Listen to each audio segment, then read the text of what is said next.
केही पनि राष्ट्रसँग गद्दारी गरेका छैनौँ।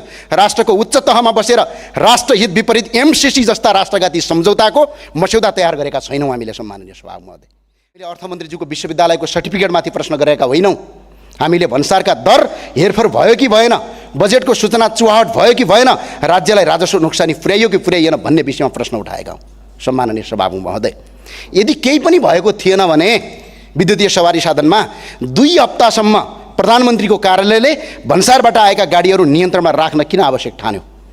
यो प्रश्न सत्तापक्षका माननीय सांसदहरूलाई मलाई होइन सोध्ने, सम्माननीय प्रधानमन्त्रीलाई सोध्न अपिल गर्न चाहन्छु।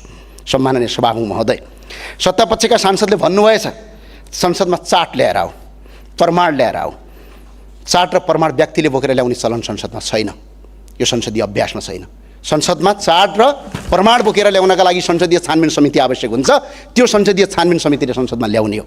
हामी त्यही भएर संसदीय छानबिन समिति चाहिन्छ भनेर माग गरिरहेका छौँ। सम्माननीय सभामुख महोदय, हिजो राज्य सत्ताका विरुद्धमा बोलेकै भरमा कुटाइ खायौँ, आक्रमण भोग्यौँ, हिरासत बस्यौँ र जनताको बिचमा गएर जनताको माया विश्वास र प्रेमका साथ यहाँसम्म आइपुग्यौँ। तर एउटा कुरा गर्वका साथ भन्न सक्छौँ, सम्माननीय सभामुख महोदय, हामीले कहिल्यै पनि राष्ट्रसँग गद्दारी गरेका छैनौँ।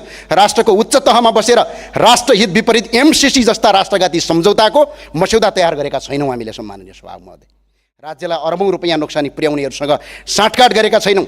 एनसेल प्रकरणमा राज्य ठगिँदा सडकमा उत्रियौँ, कुटाइ खायौँ, अदालतमा मुद्दा हाल्यौँ, फाइल बोकी गल्ली गल्ली तपाईँको चार्यौँ, कार्यालय धायौँ। तर सुकिल्ला मुकिल्ला कपडा लगाएर 5 तारे होटलमा बसेर विज्ञ र विज्ञताको सर्टिफिकेट देखाउँदै राज्यलाई अरबौँ रुपैयाँ कर छली गराउनेहरूसँग डिनर गर्न गएका छैनौँ। सम्माननीय सभामुख महोदय।